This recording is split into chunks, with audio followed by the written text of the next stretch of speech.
Ayan, dito tayo sa Nasugbu, Batangas at ipamimigay na yung ating electric fan sa ating napiling eskwelahan kasama ang chapter leader ng Batangas, Sir Joel Tondo, Chef Joel Tondo. Yan. Ng Nonay Nasugbu Restaurant, yan ang ating chapter leader ng OGP Batangas. Kasama ang Kuya Marco Yualday, si Ma'am Lala ng MMDA at si Kuya Oscar de los Reyes. Yan. Kasama rin ni Sir Marco ang kanyang may bahay. So ito ay Pantalan Senior High School, no? Ito po natin dadalhin yung ating electric fan, mga kapatid. Kasama ang Chef Joel Tondo at ang ating Sir Marco Yualday at kanyang may bahay, si Ma'am Lala ng MMD at Kuya Oscar de los Reyes. Ayan, ito po yung ating beneficiary ng ating 15 electric fan. Sige po, maraming salamat sa pagsama sa ating paglalakbay ngayon sa ating Hatid Kalinga project ng One Gun Philippines. So ayan, baba na natin. Mami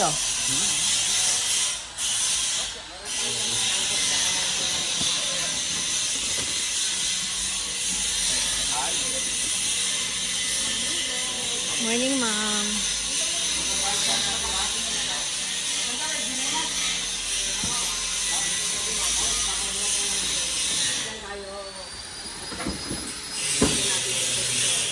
Galing ng pagkakasalan dyan.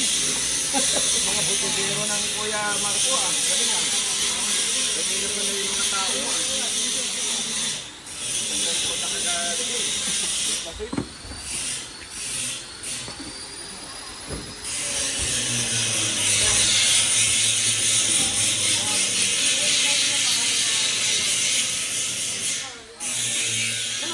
Kuha ko na mo.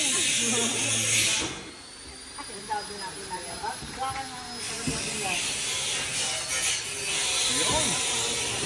Meron tayong banner ng Batangas sa national.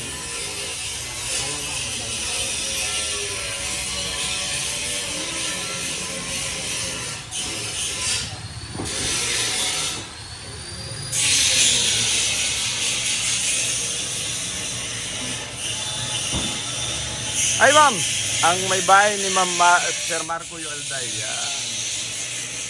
Salamat po, salamat po. Yung project Hatid Kalinga, ito na yun, yung community service. Project Hatid Kalinga po. Ang ano po namin, inadapt po yan doon sa doctrine ng Philippine Army, yung civil military operation. Winning the heart ng community. Ganun po nagawa namin. Pero kami project, operate lang nila. Kaya kung may mga naman po, women empowerment. So, halimbawa sa Women's Month, pwede ko kami Opo, ako nag-apururo nga po ako pag women's month.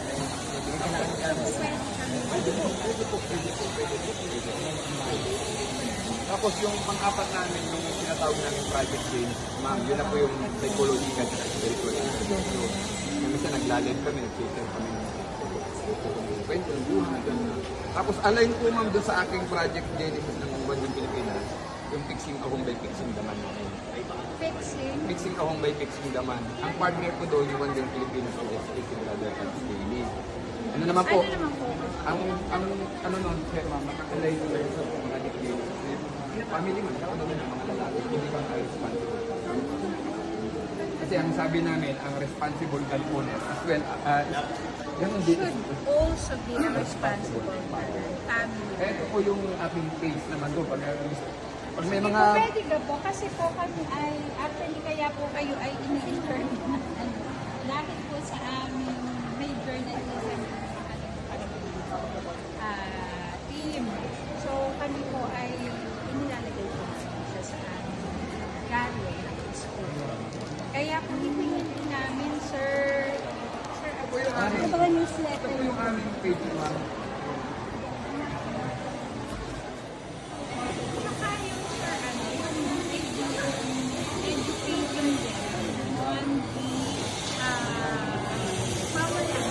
Nabulong sa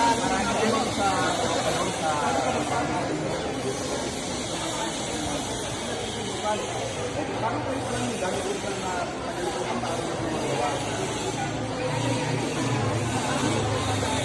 palit-palit kami. Ay.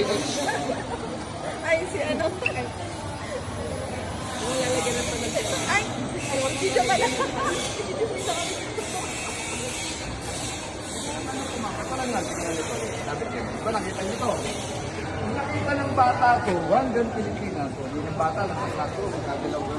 Yung bata ko yung paglaki niyan, magiging kulit yan, magiging talo, magiging ng parin.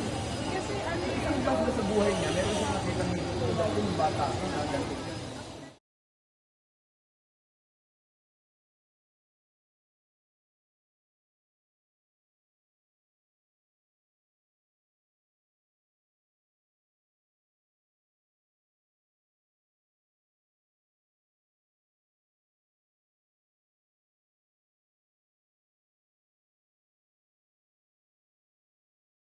Mabuhay Wangga Pilipinas! Mabuhay! Mabuhay Wangga Pilipinas! Mabuhay! Mabuhay One Gun Pilipinas! Mabuhay! Por la Patria!